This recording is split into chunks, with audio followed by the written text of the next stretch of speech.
All right. So here we are. Yep. I'm just all right. Nothing here. Happened.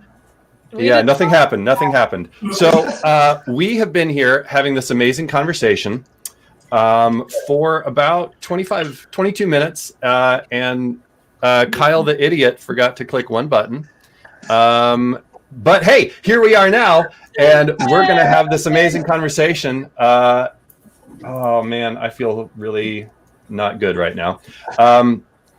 So you know how I told all of you before, like, hey, don't worry about reading the chat.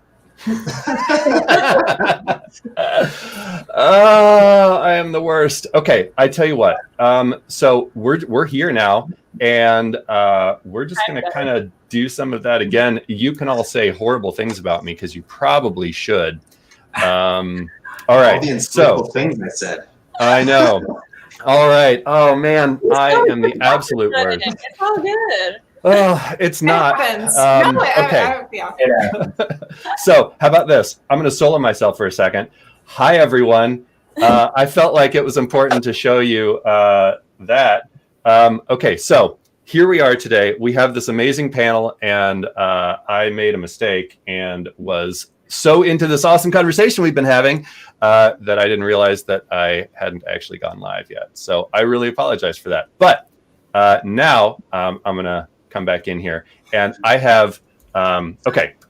So School of Motion, we, our main thing is that we provide these courses that teach people motion design and how to enhance their skills. But we also have this really amazing network of all these talented people that are super generous in sharing their experiences and their advice and network with one another and even get jobs from one another.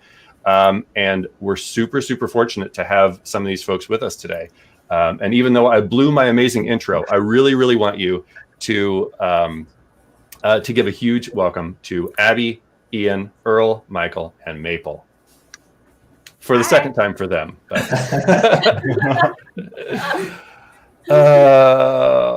Okay, fabulous. I know that we already did this, but can we take a minute and have each of you just kind of tell us a little bit about who you are, where you are, what you do. We'll start with Abbie and just kind of go around the circle. Yeah, totally. So, hi, everybody. My name is Abbie. I'm based out of Brooklyn, New York. I started out in casino and brand advertising, and then in 2018, I got recruited to work at Frame.io, and I've been working there ever since in the tech industry. So it's been about 2.5 years. It's super fun. And School of Motion courses, I've taken like animation bootcamp, C40 Basecamp, illustration, and like, oh yeah, I've taken a lot. Sorry. So yeah. Awesome. Ian, how about you? I'm Ian out of Oakland, California, and I'm currently at an ad agency, Toaster, based in San Francisco, and I'm also a TA at School of Motion. Awesome. Earl. Hi, my name is Earl Cabuhat. I live in Winnipeg, Manitoba, Canada. I've been in the creative industry 10 plus years doing motion design. I've had a handful of jobs with agencies and broadcast. I currently work at CBC I've had experience with newscast graphics as well as explainer videos and digital and print stuff as well for communications teams across the country. I was introduced to School of Motion during my time there, and it's been great ever since. Awesome. Michael, how about you? Yeah. Hi, I'm Michael. I'm 24 years old. I live in South Germany, and I've been a motion designer for 3 years now. I was an editor before and a graphic designer, and I've taken 5 School of Motion courses. So that's been really fun. Awesome. Maple. Hi, guys. I'm Maple. I am an editor, a motion graphics artist, and producer and creative director. I've been running my own post-production company for about 1.5 years, and I'm currently working with Facebook and Instagram. Awesome. Well, thank you all so much for being here. I'm going to stop apologizing after this, but sorry, because like we've seriously been like having this great discussion and like throwing out all this wisdom, and then we're going to do it we're going to do it again. But hopefully it'll be even more amazing the second time. Obviously, as evidenced by what I did today, we're live. And so, if anything, we are this time.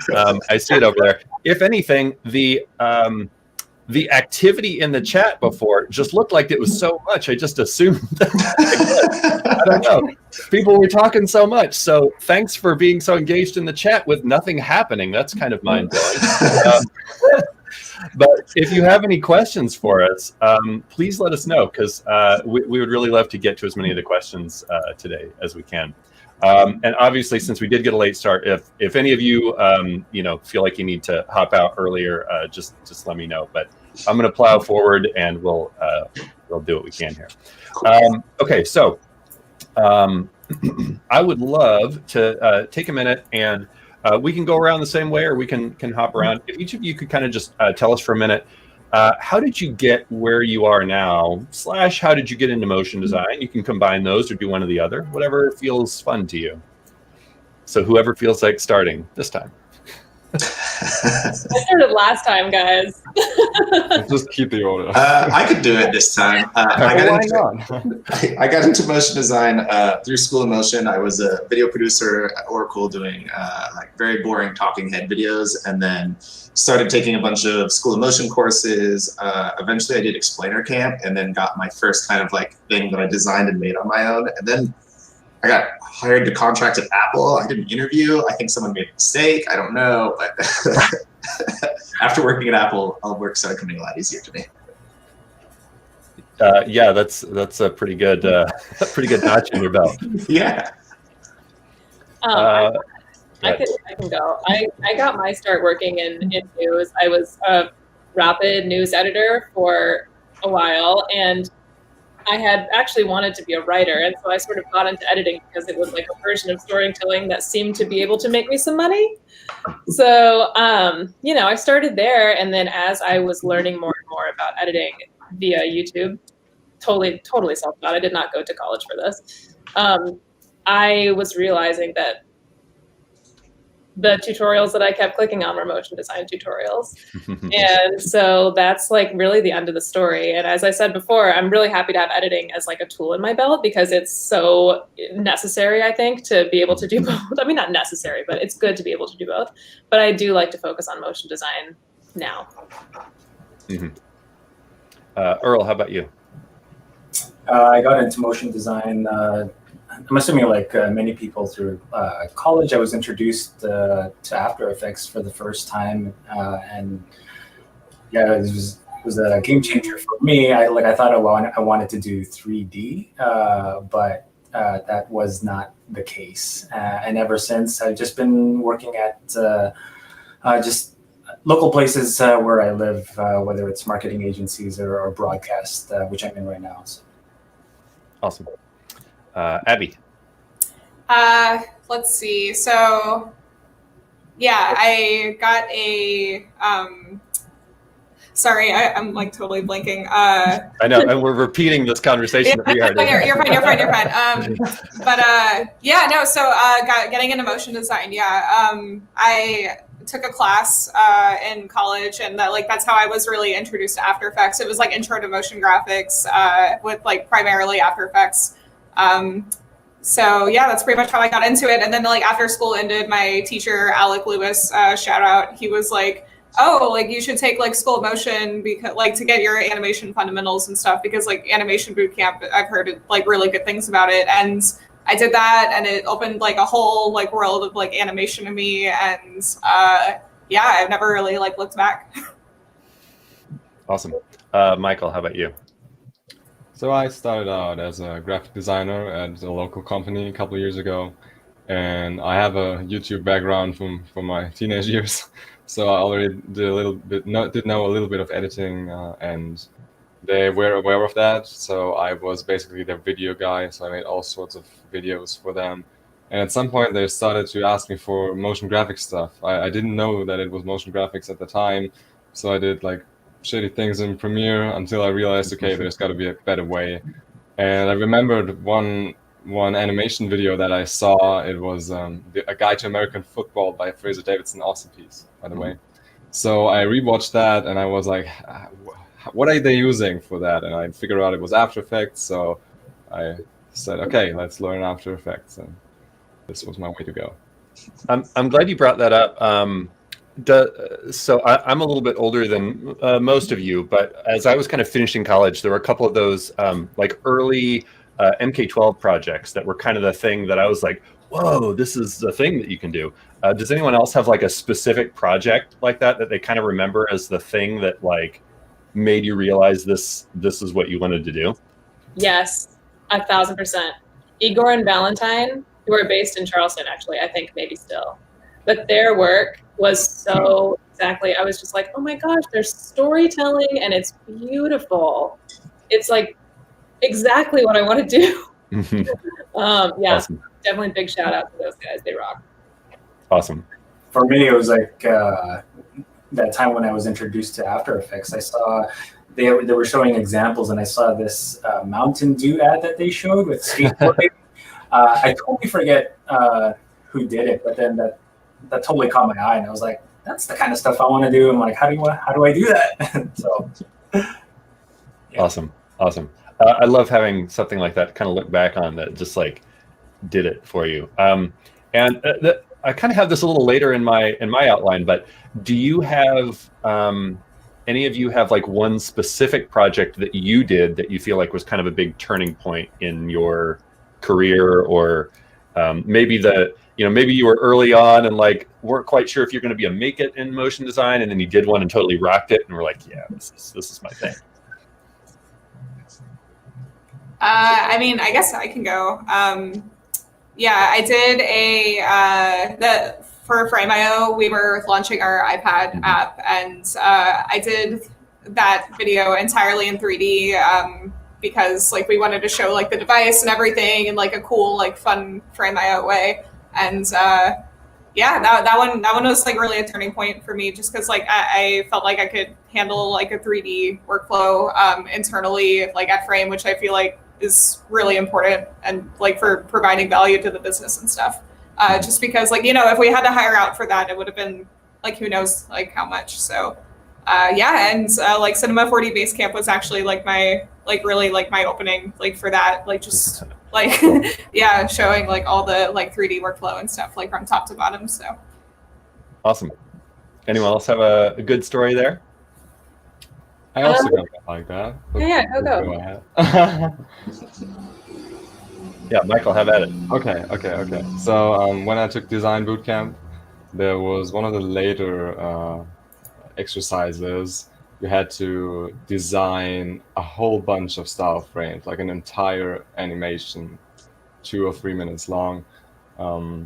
And I thought, hey, it's a shame that nobody animates them. So I decided to do that, and I took 3 months to really finesse it. And yeah, that really pushed my animation skills, and I was able to include everything I learned from animation bootcamp, which I took before.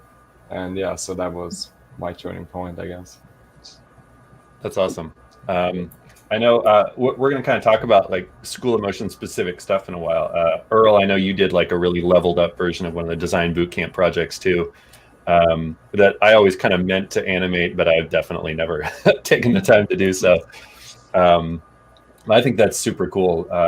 Just like, I don't know, when you get inspired enough by one of those to really, really push it. And I mean, they are great opportunities to turn it into something cool, and I'm sure that makes for a nice portfolio piece too. Yeah, I mean, like for me, like it wasn't like no specific project like stands out in terms of like a turning point where my career leveled up or whatever, but it was more of a like internal like internal thing where I know my skill set improved kind of thing. Like I took design and animation bootcamp, and it was just like a self-reflection. I'm like, you know what, my work is getting better. People are recognizing it. I mean, I took advanced motion methods not too long ago, and I did the Blend 3015 project. I've been getting a lot of like kudos for that. So from Michael just now. Yeah, so that's been pretty awesome. Cool. So let's kind of talk like business and career a little bit here. Some of you are freelancers, some of you are full-time at places, some of you are kind of both. How are you finding clients or jobs typically? I can speak to this one since I sort of had like a whole spiel. But no, as I said before, like this is really exciting for me to talk about because it was so real when it happened. I didn't think it was going to work, and it totally did. But I read Joey's freelance manifesto, which I recommend that anybody get and read. It's exceptional. And one of the things that he says in there is, just cold email people. Like if you go on LinkedIn and you see that someone's looking for a full-time motion designer, just like find who the producer is and email them and say, hey, I'm not looking to be full-time, but if you're ever looking for a freelance motion designer, then here's my website. I did that, and it was astounding how much work I got from just doing that. And I haven't had to do it in like a year because just from those first few jobs, I've gotten tons of recommendations, references, and repeat work. And so, yeah, I mean, it sounds like kind of nuts just to be like, hi, you don't know me, but like, here's my work that's like maybe not even my best stuff, but like it's something that you might be able to use. But it works. And that's how I've gotten almost all of my work. Yeah. It's a little scary for sure, but it's an important thing to not be afraid to reach out to people. Yeah. And then if you follow it up by being really pleasant to work with, which I'm sure we'll dive into that again. I mean, we can right now. Yeah, I mean, it's just so important to be someone's pleasant interaction of the day. Mm-hmm. I think Michael was saying before, like, if someone tells you, if you leave an agency, like, for the day and they're like, you're so nice, you're so friendly, I really liked being around you, that is, like, worth its weight in gold. Because, I mean, you're going to get called back in, but if you don't really get along with, if you're difficult to work with, you're just not going to get as many jobs. I mean, that's just how it is. Yeah. Michael, you want to follow up on that? Yeah, I've had a very similar experience. So when I work with in a group, I find that, or what I learned for myself is that, like, just do what the art director says. Be easy to work with. Don't let your ego stand in the way. Don't say, oh wait, I don't like that. Like, why are we doing this way? If the art director says, hey, let's do it this way, then let's just do it the way. And that alone can almost guarantee you your next job. Yeah. I think a lot of times, this may be more true in the freelance world, but depending on your full-time context, I think a lot of times our job is to make someone else's job easier by creating the thing that lets them communicate, or creating the thing that makes them look good for their boss, or whatever it is. So, like, ultimately, if you make it easy for them to let you make the thing to make them look good, I don't know. I feel like we've gotten a little lost in my own metaphor here. No, it's legit though. You make someone else look good, they're like, I like that. Okay. Yeah. Okay, let's see. I'm trying to remember the things that I want to touch on here. Come back to those two. So here's a thing that we've kind of done a little bit of this already, but a thing I'd really like to get from each of you is, what is some advice that you would give to, maybe someone who's just getting into the field, or advice that you wish you would have gotten, 5 years ago or something like that? Let's maybe start with Abbie. Oh man, advice like I would give myself like earlier on. I guess like just being open to learning, even if you think you're past the point of learning, just like having an open mind about, maybe it's like a different software or a different like program, like even if like, you don't think like you're gonna like it at first, like maybe be open to diving in and learning, like I don't know, because there was definitely a point, I think it's called the Dunning-Kruger effect.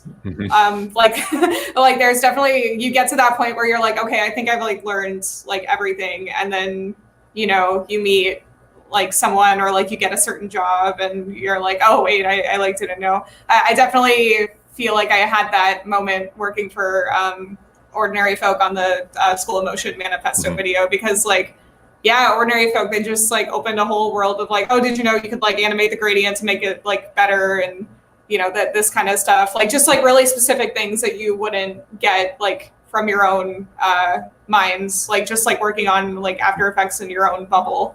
So yeah, just being, I guess like just being open to like collaborating and like working with like other people. Yeah, it can feel nice to be the smartest person in the room sometimes, but you're typically not going to grow much if you are. Oh yeah, totally. And it's definitely something I have to, this is a tip for anyone if you ever work like in-house. Yeah, just like making friends with like other motion designers, like outside of your like, you know, company. It's just like a, you know, great way to learn. And then you can like bring that, you know, into your everyday job. Yeah. Very much agree. Anyone else feel like they want to follow up on that or have their own advice that they would want to give? I mean, go ahead. Like I always wanted, like I always wish that I would have networked more. Like I guess I'm gonna assume like there's a bunch of creatives that are introverts. That was me, and so you know, I knew I was ambitious. I knew I wanted to work hard and everything. But I think just networking with other people would kind of push me a little bit more into like knowing how the motion industry works or what other opportunities are available for me and whatnot. So and on top of that, just like being introduced to the motion community, which is freaking awesome. So yeah, I feel like I missed out. Yeah, it's easier now than it used to be for sure with you know, Slack and social networks and stuff, which are a double-edged sword for sure, but makes it a lot easier to connect with people. And I know, especially I think people who end up in-house somewhere, if they might be the only motion designer, it can end up being really easy to just kind of be in your little bubble and spend a lot of time like doing a thing that no one else there really even understands entirely, and I feel like that could be kind of isolating. So if you are not connecting with other motion designers, do it now. And just like we're just similar to what Maple had mentioned, just cold calling people regarding work.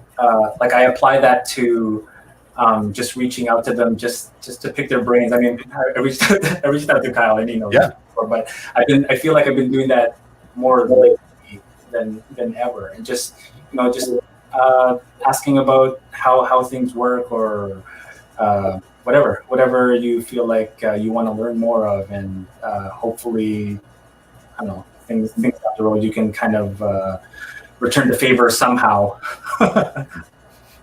Yeah, just because I happened to see it pop up in the chat, which I'm watching more now, I'm referring to the motion design Slack specifically, that you can get at motionslack.com, I believe, which is huge and has a bunch of channels, and like Adobe people are in there and Cinema 4D people are in there, and you have to have a reel to get in, but that's a great place to connect with other people. Obviously, when we can meet in person again, I highly recommend going to conferences. I've met and hung out with a couple of you at conferences. Ian, I think you and I realized we narrowly missed each other at some previous conferences. Yeah, I think NAB. So the roller coaster together at NAB. Oh yeah. The roller coaster was great. Terrifying, but great. That was the best. Yeah. Oh my God, networking is so like I remember the first time I went to NAB and I was at the motion design or what was that? Motion graphics meetup. Yeah. I was like, oh my God, I'm talking about this stuff for like the first time, I think, ever in person with people. This is incredible. I mean, it was like nothing else. It's the best. I think on that too, getting to know, like reaching out, just people are very helpful in the motion design community, but especially reaching out to people like you. Like there's a motion design group just for Black people called Blacksmiths, and I'm sure there's some for women. So just reaching out to people that look like you will help you a lot too. I don't know for white people if there's anything. Sorry. I'm gonna officially not make too many comments on this subject, but there is Panimation, which is specifically for women and non-binary, And yeah, there are like some regional groups for specific folks too. So definitely look for those kinds of things. I recommend those and have gotten lots of recommendations about them for folks. And it's a good way to get jobs too, as well. Let's see. Stop me. No, I think I already did that. Okay. Man, we're getting a ton of questions and it's a little bit hard to keep up with. You know what? Since we just touched on it, here's one that just came in. What are the best conferences to attend? Because it will happen again. Hopefully, you know, not too long.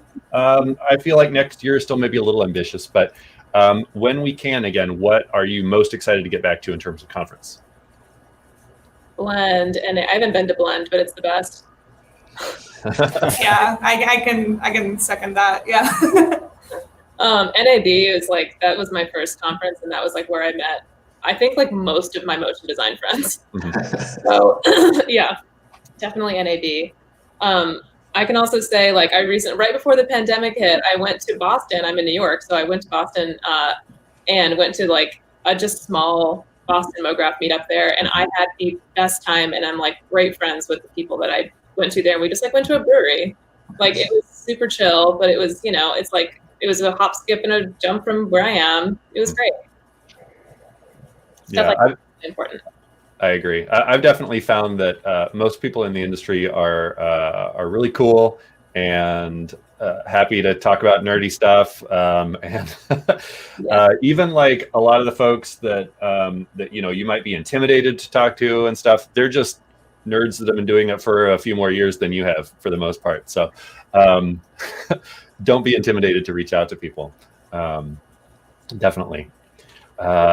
Let's see. Oh, so here's one that I wanted to touch on that some of you might have a good thought about. Someone said, I don't know where I stand experience-wise. How do I see where I measure up? Anyone have any thoughts on that? I do, but I feel like I've been talking a lot. Just start applying and see who calls back is my advice for that. I'm definitely a fan of fake it till you make it. So just start interviewing places. Oh yeah, the fake it till you make it thing. I remember at my last job, someone asked if I could edit in Premiere, and I said yes, without like having edited anything in Premiere. And I just, the rest of the day it was like tutorials, and I don't know. In my head, I was like, it's like Windows Movie Maker. How bad can it be? Like, it can't be any more complicated than After Effects, right? Yeah. So. Lynda.com is free with a library card. Just it is. That is an important thing that a lot of people don't realize, is that Lynda.com, which is technically now LinkedIn Learning, is in most places, at least in the US, I don't know if it's other places, is free with your library card. So if you're not taking advantage of that, you should be. Yeah, I had no idea. That's so cool. I had no idea. Good advice. Now you know. Oh my God. And stop me if we already said this on, you know, this version of the thing, but a couple of you, when we were talking on our pre-show chats, made a really important point, which is like, it's really easy to get stuck in this trap of thinking that you have to be amazing to start working in motion design, but that's not the case, right? Yeah. I remember specifically Maple and Ian both brought this up, but if anyone wants to kind of jump on that, have at it.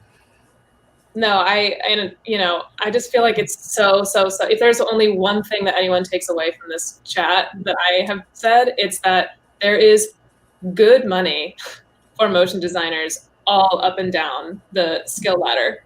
I mean, I can attest that even this year, I mean, I've been really fortunate enough to get a lot of work. Like 95% of it, I wouldn't put on my website. But I've been a working motion designer this year. And, you know, like, we can talk about goals for next year, which are going to be different. And I would love to be able to expand my, you know, artist side a little more. But like at the same time, I'm so fortunate that the very first year that I decided to be freelance was full of good paying work that's like kept me going. And I feel like everyone, it's not just because I'm me, it's because, you know, anyone can do it. The work is there for everybody. The amount of work I think I do that it just people wouldn't think as motion design of like faking a website's interactions where you can just screen record this, but it's yes, there's a lot of that. Yeah. I have a question for the freelancers on this panel. So I don't freelance full time, but you guys are mentioning that a majority of the stuff that you guys are making aren't real worthy. Do you guys have any like strategies in place that in order to make the work that you want to do? That's a really good question. I mean, I would love to hear, Michael, do you maybe have any thoughts on that? Yeah, sorry, can you repeat that question again? I think the middle like part. If you have any strategies or any game plans that you have in mind so that you are able to do more work that you want to do, as opposed to work that's boring stuff. Real work. Absolutely. So I think what comes in here is that you need to do passion projects. So everything that is on, or most of the things that are on my reel, or I think it actually is everything, are passion projects, because those are the ones that look really good. Because clients, they only have this much of a budget, and sometimes you can do something amazing with that. And even though, like the last project I did, I am really proud of that, and I think it looks good, and it's gonna land on my website, but I'm not sure if it's gonna land on my reel, because the paying jobs are just not the sexiest very often. And if you want to get more of the work that you want to do, then you have to do that work for free, basically, and make it look good. And then you can put that on your reel, and people see it, and they're like, hey, okay, this person does that, so we can hire them for that. I need to take a page out of your book for that. Yeah, some of that's easier said than done. And obviously, if you stay busy, it's hard to make time for stuff. But there's a point that I want to kind of follow up on that with. Ryan Summers says this a lot. That your reel should be the things that you want to be doing, not necessarily the things that you've done. Because if your reel is full of a bunch of like explainer videos that you were kind of bored making, that's probably what people are going to hire you for based on that reel. If you want a bunch of like super fun creative work that you made as your personal projects, that's what people are going to see that you're capable of, and that's probably what they're going to hire you for. Easier said than done, but sure. I still put the boring stuff on my portfolio though, just to show that I can do it, but not necessarily put it on the reel. Yeah, sure, absolutely. A couple of you have some really great like case studies written out on your site too, and I think projects that are maybe less creatively exciting can be really great for making case studies and like talking about your process and how you, technical ways that you achieved the thing, or showing how you can be efficient or things like that. So still value there, definitely. Plus, you get paid, which is what it's about, right? Everyone's got to eat. Yeah, we're doing this as a job. So, okay, so I'm going to kind of move on in a second here. Does anyone feel like they have like a burning piece of advice that they want to get out before we kind of move past the intentional advice section? For me, I would just say it's cliche, but just work your butt off. Like, invest the time in yourself. Mm-hmm. Regardless of where you are in life, whether you're still in school or whether you got a family like me. Like I set time aside. I talk to my wife, obviously, to set time aside to do a school motion course or to do a passion project. And it's like it's a life balance thing where you kind of have to reassess your priorities, and that's that. Your time investment should determine what's most important to you. I think it's more worth it to invest in yourself too than to get like a $3,000 Wacom tablet. If you can't draw yet, just get a $60 Human one. I have an iPad and it is great for looking at Reddit. I'm not drawn with that big. Yeah, I think a lot of people get stuck in the, like, granted, there's a balancing point, and having the right tools to be able to do the thing without fighting it is important for sure. But very rarely is it a magic button to make your work amazing. Like, buying that 3D render engine or whatever, like, isn't just going to make your stuff magically amazing overnight. You got to put in the work to know how to use it effectively and have the creative ideas behind it to to be selling it. Right. So we're kind of talking about learning new stuff and kind of committing to that. Here's an interesting one that one of our folks on the community team brought up.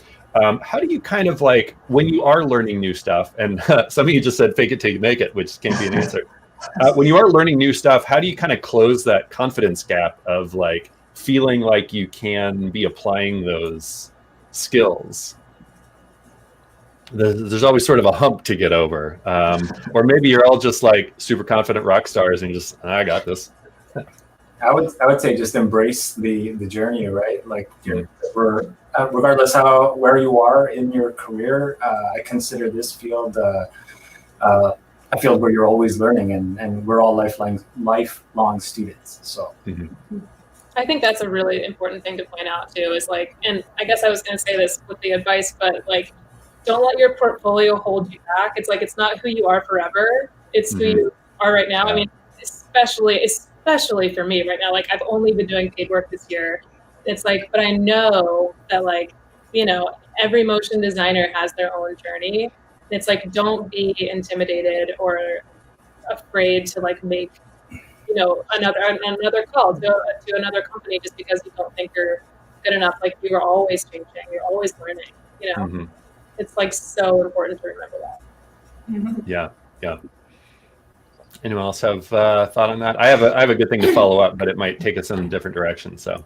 Yeah, I actually wanted to. Excuse me. Yeah, I wanted to go off of that point, and I lost it. Great. Sorry. Oh yeah, no. My favorite thing to do whenever I'm feeling like not confident is going to like my really early work and seeing like how far I've come, and I feel like that puts me in the mindset of like, okay, well, in another 3 years, like where is my portfolio going to be? Like I just have to keep like focusing and like working hard. Yeah, I don't know. That's or you can like cringe at it also, I guess. But you can do both. Yeah, that means you're growing, I guess. Like whenever you look at your old work and you're like, like. Yeah, and all of you were kind enough to share something with us that over social media the last couple of days we've been putting out like a piece of older work and then something current for each of you. So thing one, thank you for sharing that. I went back and found some extremely cringeworthy old stuff. But fortunately, we did not share that on social media. But I think it's really important to look back at your old stuff. And yeah, you can totally like be embarrassed by it. But also remember, that's a great way to kind of drive home some of the points we've been making. Like, you probably got paid to make some of this stuff that you can look back now and say, like, that's objectively terrible. And someone paid me to make it. Maybe not a lot, but like there's opportunities there at all levels, and it's great to be able to look back and see how much you've improved, whether you've been like taking courses or applying yourself to learning the software, or just getting by. Like you're always learning new stuff, however you do it. Probably a question of degree and speed and stuff like that, but it's important to look back and kind of remind yourself how much you are improving on this stuff. So if you're not doing that, do it. Or at least, maybe have a couple beers first if you're super embarrassed about it. But so kind of on that note, how do you recommend balancing like life and work and learning new stuff and the constant juggle of 17 different softwares that you feel like you need to keep up with, and learning design and animation and filmmaking and all this stuff? Anyone have any recommendations or things that like advice you wish you could make yourself follow? Or I tell you, I need advice from this crew on that, because I do not know how to balance work with other creative things I want to do. I have zero idea how to do it right now. Okay. So I need some help. So, well, I think it's just very important to do what you like to do. So when I started out, I always thought I have to be at some point a MoGraph superstar, otherwise I'm not going to get work, which I now know that is not true. And, I spent some time learning animation and I had a lot of fun with that. But I also, when I feel like doing something else or doing some other creative things. So For example, recently I got into stick and poke tattoos, doing that for a while, or DJing, or whatever. I just feel like, whatever. I want my life to be fun, and I don't want it to be like forced totally on motion design. It doesn't have to like consume your life entirely. So I think it's just important to just listen to your sounds stupid, listen to your heart, and like see, what do I want, what I like, what creates me joy, what do I want to do with my life. And if motion design is a part of that, then that's great, but you don't have to become like bug level in order to get work. So if you learn your stuff, if you do like a couple of boot camps, and if you just keep on improving and just keep it a consistent part of your life over a long span of time, then I think that's totally fine. Yeah, I like that.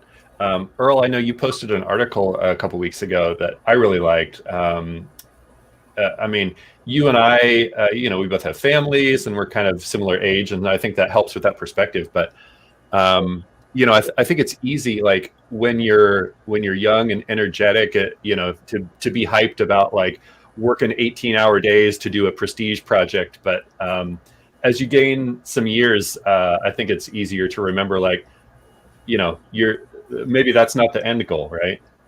Yeah, like, I mean, your perspective as well as your priorities will definitely change as you get older. Like, I'm sure everybody has a bunch of shoulda, woulda, couldas when they were starting out and everything. But I mean, I was just telling a buddy last night, I'm like, it's the past is the past.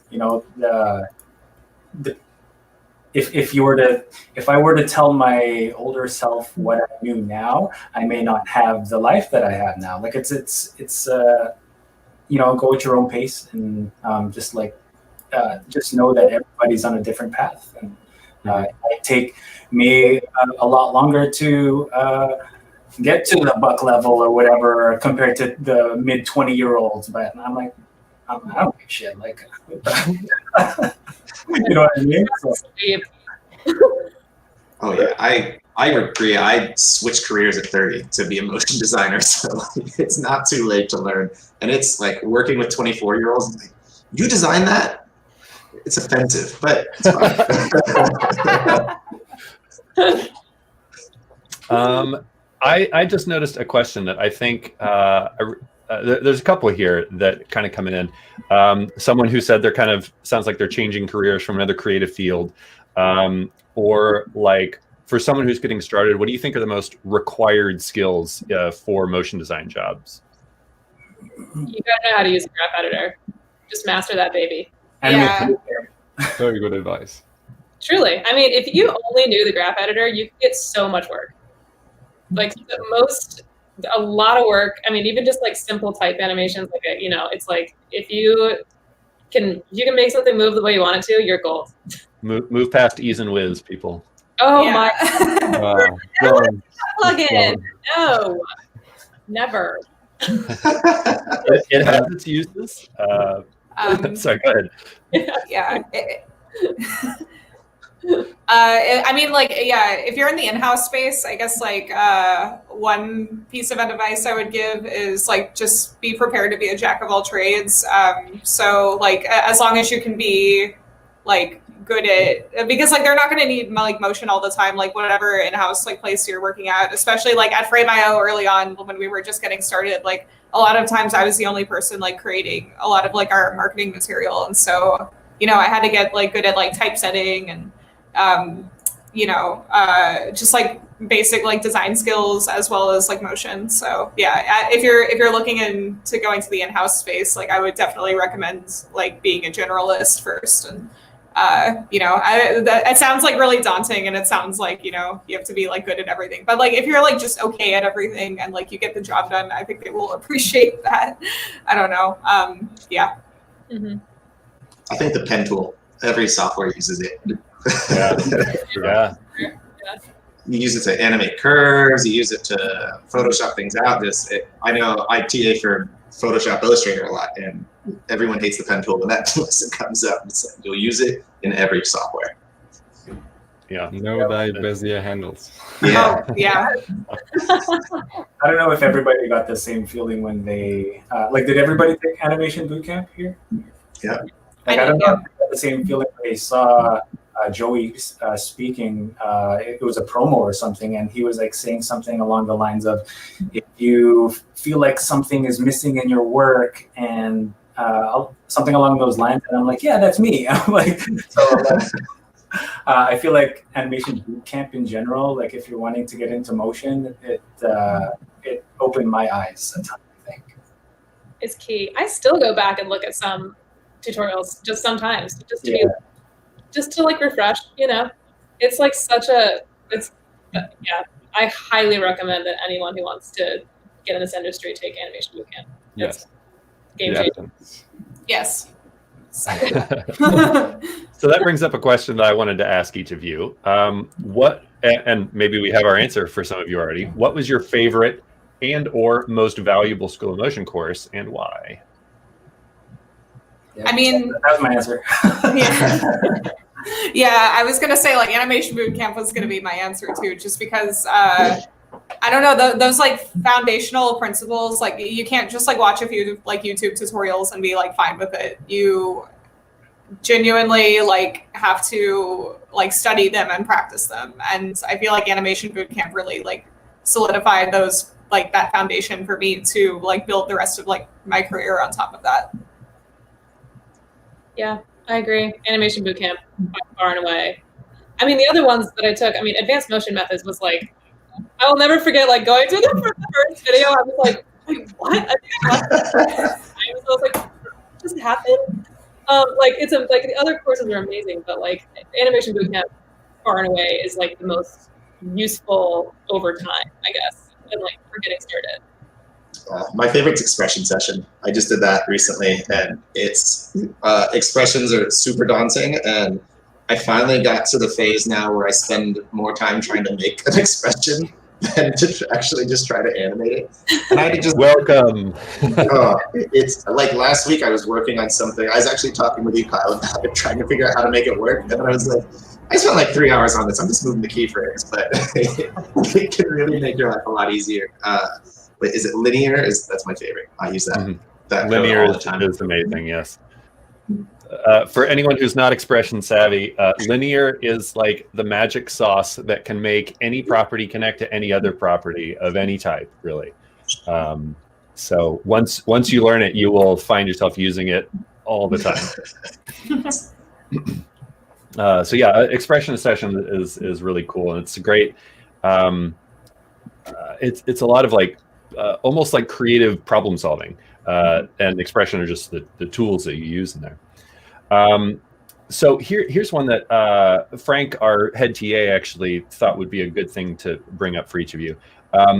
You've all had taken, I think the minimum is 4 School of Motion courses, and some of you have taken a lot more than that. What would you say is like, what's a pro tip for kind of getting the most out of your course and or out of your TA? And Ian, let's maybe have you like be the last on this, because as a TA, I'm sure you have some good perspective too. Sure. So I might want to start on that. Sure. I always say start from the bottom. So if you don't know anything, you might as well not take Animation Bootcamp, but After Effects Kickstart. If you don't know any After Effects, that's probably the best way to go. So I always say like be truthful to yourself on where you stand, because advanced motion methods is not going to bring you any further if you don't know animation. So if you haven't taken Animation Bootcamp, advanced motion methods is basically not going to do anything for you, because you're like missing the foundation. It's like trying to move into a house that has no foundation, that doesn't exist. Like, I don't know if that makes any sense, but I like the metaphor anyway. Yeah, so like be like progressive and do one thing after the other, and that's like the best way to climb with skill set, in my opinion. Mm-hmm. Earl, I feel like you have some good wisdom here. How to get the most out of one of these courses. I mean, I feel like I mentioned it before, but it's fairly generic. But just investing the time, pretty much. Like, If you want to get the most out of it, then do the work. I would even go as far as if you are able to pay out of your own pocket, that might determine how bad you really want to learn, or how bad you really want a career in the industry. And it's just like, it just reminds me of like going to college, and then you see a bunch of like young kids and they tell me their parents paid for it, but then they're just slacking off. Yeah. So it might help if you actually pay out of your own pocket, but just investing the time as well is just the number one thing for me. Mm-hmm. Yeah, to put it briefly, like you get any course, not just School of Motion, but you get out of it what you put into it. Mm-hmm. And it's there for you, and you can absorb the knowledge. But if you don't really apply yourself, and in the specific case of these, like do a couple versions of each project and take that feedback to heart and stuff, and like really try to push yourself, you're going to see a huge improvement. I know, like in my own experience, I definitely, I've taken some of these as a student and TA'd several times, and definitely have seen that. I have a full-time job, and I went as far as booking a couple of weeks off to do this course. Mm-hmm. So, yeah. What's that? Not do that, but I will say, it's putting the time in, super necessary. Even if you're like me, who taught the class. For some of these, I missed my TA sessions, which was a huge loss on my part, but because I was working. But like, I've gone back. You have access to those classes forever. So like, I've gone back and done all of the videos, all of the work, on my own time. If you just do that, if you are committed to doing that, even if you don't have someone like on your back watching you, you're gonna get better. And I'll also say that just, and I tell this to everybody, there's no such thing as stupid questions. Ask your TA as much as you want. Like, bug the hell out of them if question. So, Ian, that feels like a great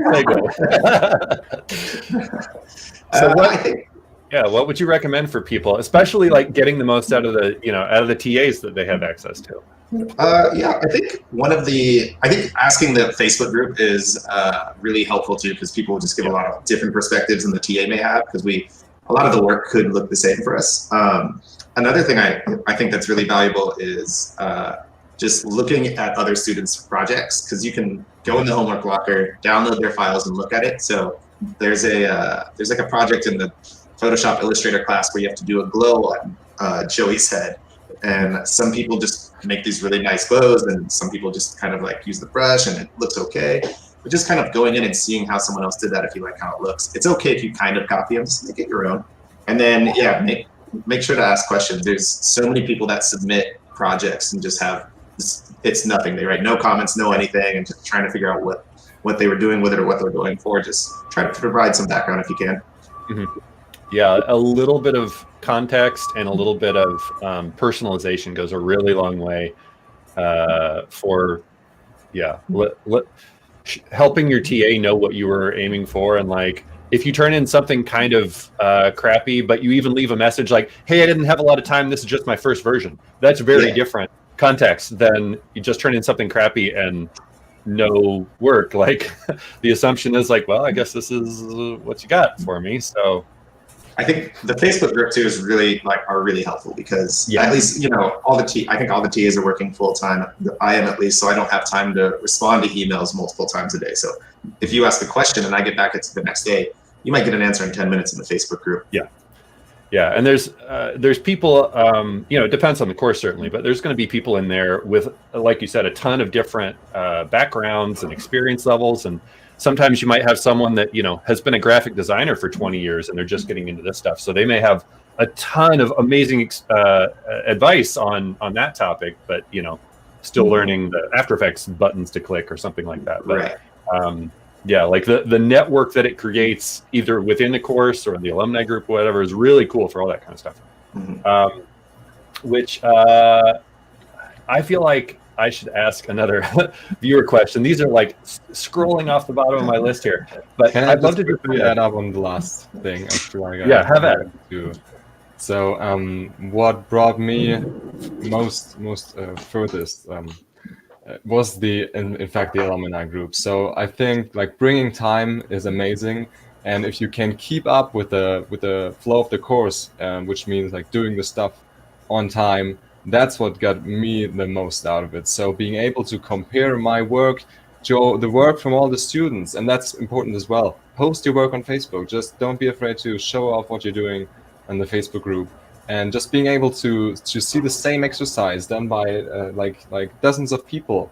That was actually what I feel like just the comparison is just so valuable. You can see, okay, this guy's doing this, and also you can learn from other people. That's what I mean. So that was like most valuable. That's a great point. I'm so glad you say that.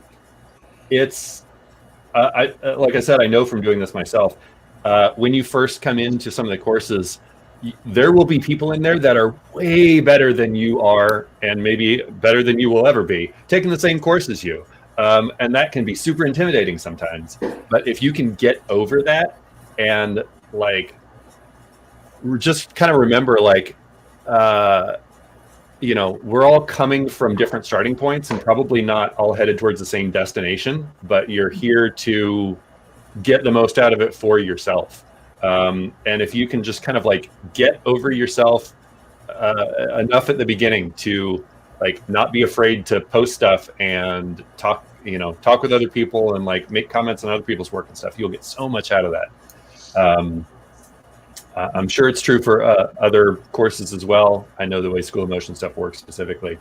I would love to talk for just a minute as we're kind of coming towards the end of it here, about this, the community that School of Motion has and kind of the network.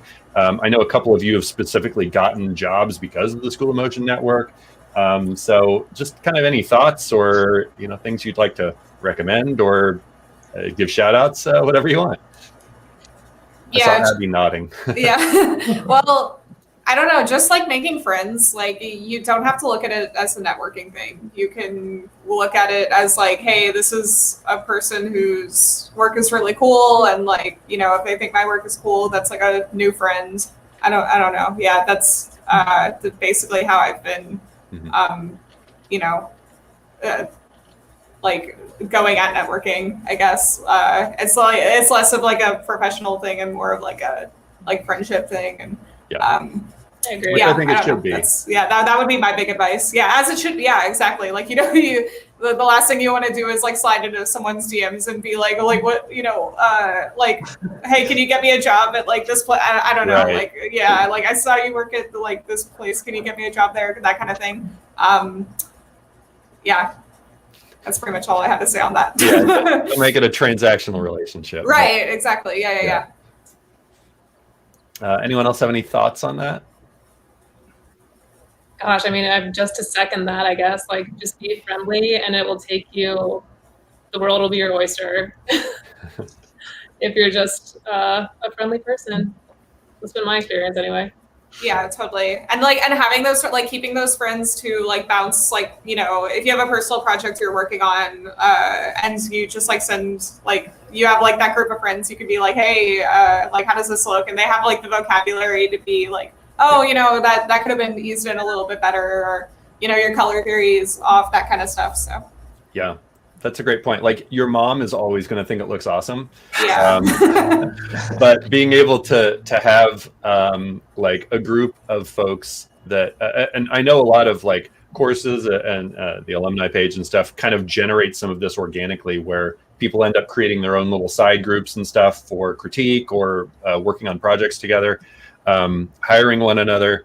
But like having a little trusted critique group is really huge. Again, that's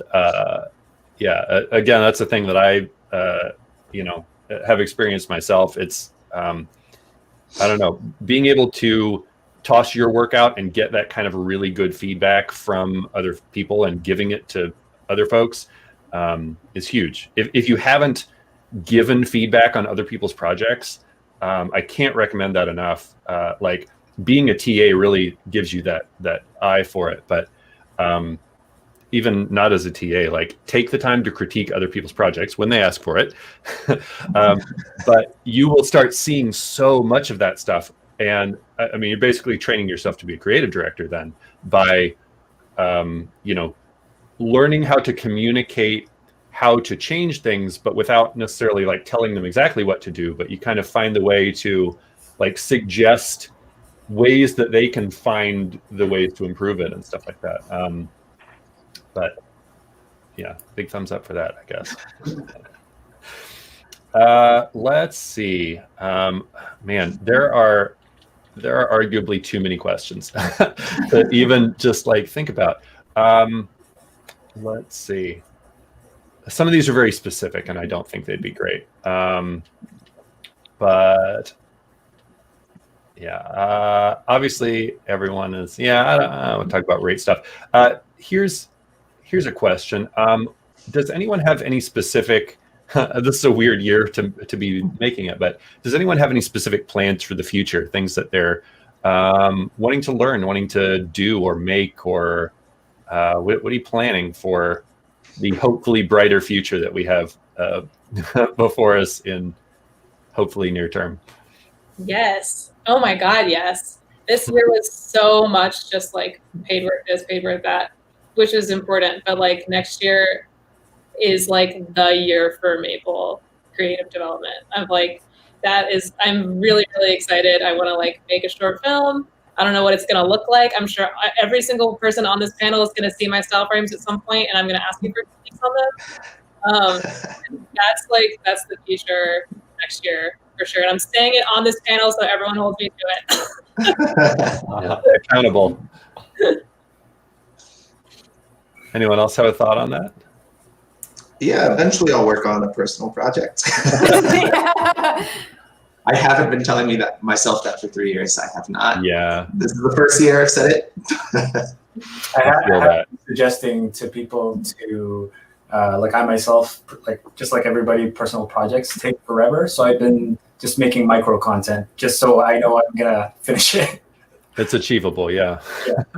Yeah. Agreed. I'm also working on a personal project.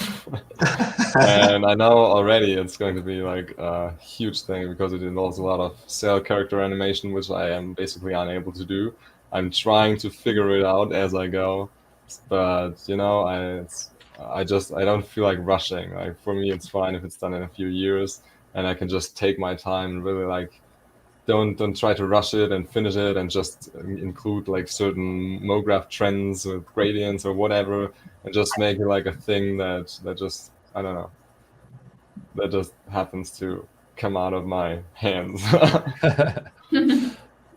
Yeah. I'm like, God, I have that problem where I have like too many things I want to do. Like Jonathan Winbush's like Unreal Engine course.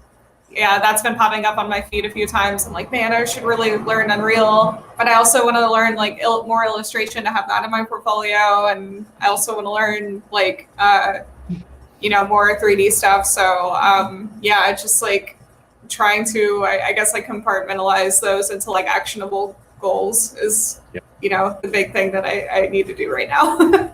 Yeah, it can be overwhelming with all the stuff that you feel like you need to keep up with. And I had a conversation with a friend of mine not too long ago, and I think I brought this up with one of you at least, that I feel like it's really easy to, social media, seeing people on Instagram like posting all this amazing stuff. I kind of feel like maybe a lot of us probably have sort of seasons of growth and then seasons of like recovery, or especially if you're freelancing, like you're just making stuff and getting paid. And it can be real easy to like see someone else be like, oh my God, they're getting so good so fast.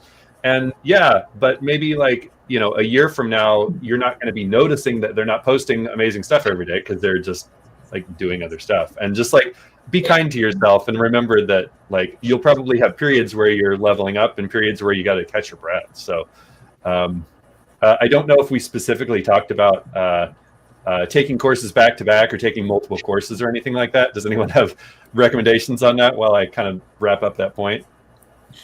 Take one at a time. Don't take multiple. Don't do it. Bad idea. Yeah. some point this year, someone signed up for like 4 courses at once. I quickly dropped out of all of them. Yeah. Unsustainable.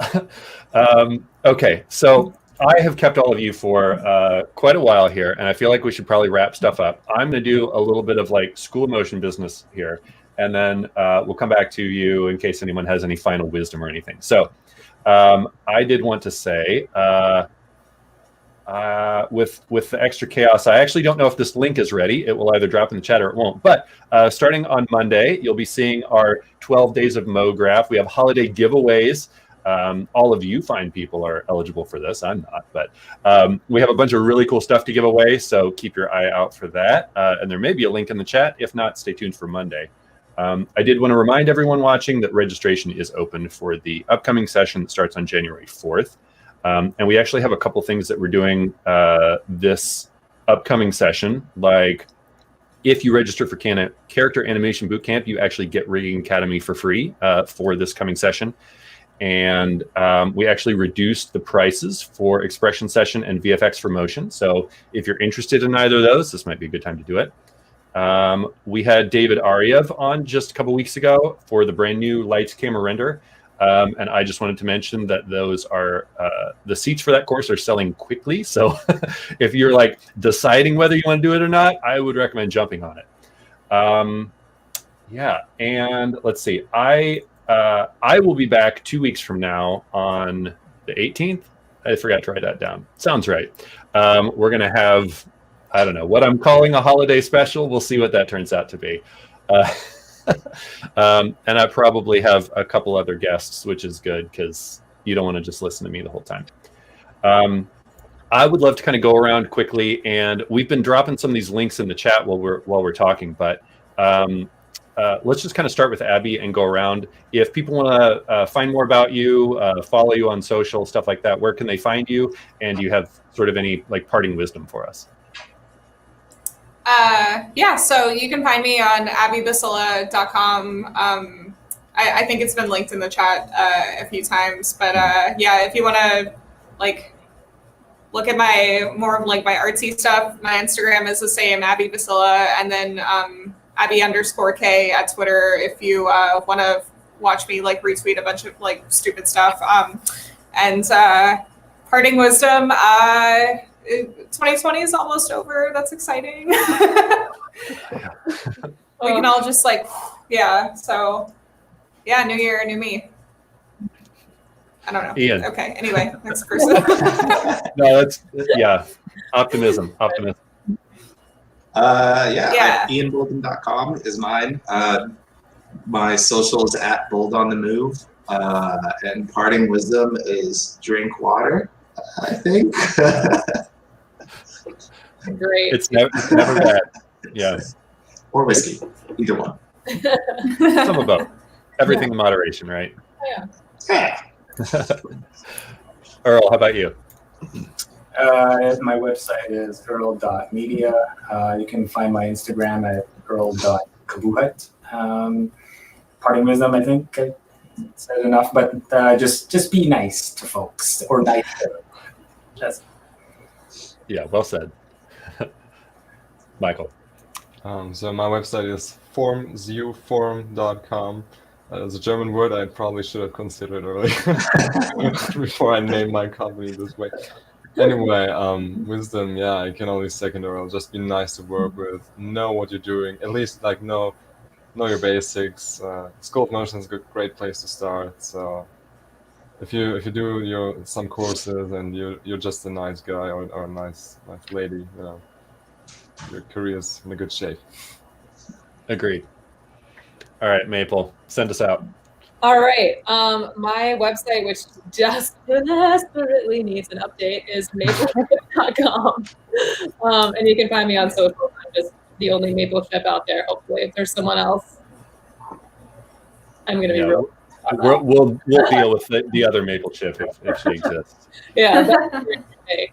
But no, my parting wisdom is just like me. If you're feeling like overwhelmed and you really want to like progress, but you are feeling like you don't have the time, or feeling like any sort of like feeling of inadequacy, just remember that it's temporary, because you always have, you always have the opportunity to get better and learn new things. So that's just really important to remember all the time. Awesome. That's good. A nice circle back with Abbie's optimism too. Great. Well, hey, thank all of you so much for hanging out with us today, particularly twice, and for a little extra longer than you planned. I really enjoyed this. I know the bits of the chat that I've been seeing seem to really be loving the discussion that we've been having, and we got way more questions than we could ever possibly answer, which is awesome. So thank you all so much for being here, and I hope you all get like hundreds of new Instagram followers, or whatever it is that you want to get there. So I'm gonna go ahead and send us out, and yeah, take care, everyone. I'll see you in a couple weeks, and yeah, have good holidays and good end of the year and all that kind of stuff, right? And be nice. All right, bye everybody. See you guys. Bye.